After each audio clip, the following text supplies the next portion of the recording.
আচ্ছা, আগের যুগে মুরব্বীরা বলতো ভালো মানুষের সাথে চললে ভালো হয়, খারাপ মানুষের সাথে চললে খারাপ হয়, শিক্ষিত মানুষের সাথে চললে শিক্ষিত হয়, অশিক্ষিত মূর্খের সাথে চললে অশিক্ষিত মূর্খ হয়, নেশাখোরের সাথে চললে নেশাখোর হয়, খারাপ মানুষের সাথে চললে খারাপ হয়, ডাক্তারের সাথে চললে ডাক্তারই হয়।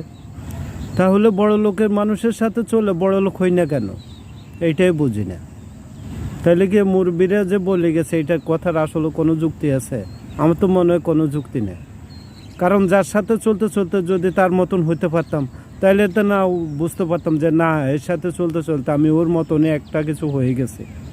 যদি গরুর লগে চলতে চলতে গরু হইতে মারতাম, তাহলে সারাদিনই শুধু ঘাস খাইতাম আর রাত্রেবেলা হতে ঘুমাইতাম।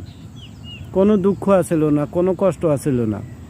গরু কি খাইব না খাইব, কোথায় যাইব না যাইব, কোথায় থাকবো না থাকবো, এগুলো সব মালিক পক্ষ চিন্তা করতো। গরুর কোনো চিন্তা নাই, শুধু ঘাস খাও আর গোয়াল ঘরে যাও তুই ঘুমাও। তাহলে গরু হইতাম, অনেক ভালো আছিল। এইটা নাই সেইটা নাই, এইটা আনো সেইটা আনো, এইটা করো সেইটা করো, এইটা করছো কেন এইটা করছো কেন, অভিযোগ অভিযোগ আর কমপ্লেন দিতে দিতে শুনতে শুনতে একেবারে অধৈর্য হয়ে গেছে জীবনটা। বিভিন্ন ধরনের শুধু 24টা ঘন্টা সূর্য ওঠার সময় সকাল থেকে শুরু করে একেবারে রাত 12টা পর্যন্ত চলে এই অভিযোগ। কনে কইছে এইসব এই চিন্তা ধান্দাগুলো করতে। আল্লাহ, টেয়া নাই, হুসা নাই, বাড়ি নাই, গাড়ি নাই, সংসার নাই, সুখ নাই, শান্তি নাই, বাচ্চা নাই, বউ নাই, ছেলে মেয়ে নাই, সব কিছু কাল নাই।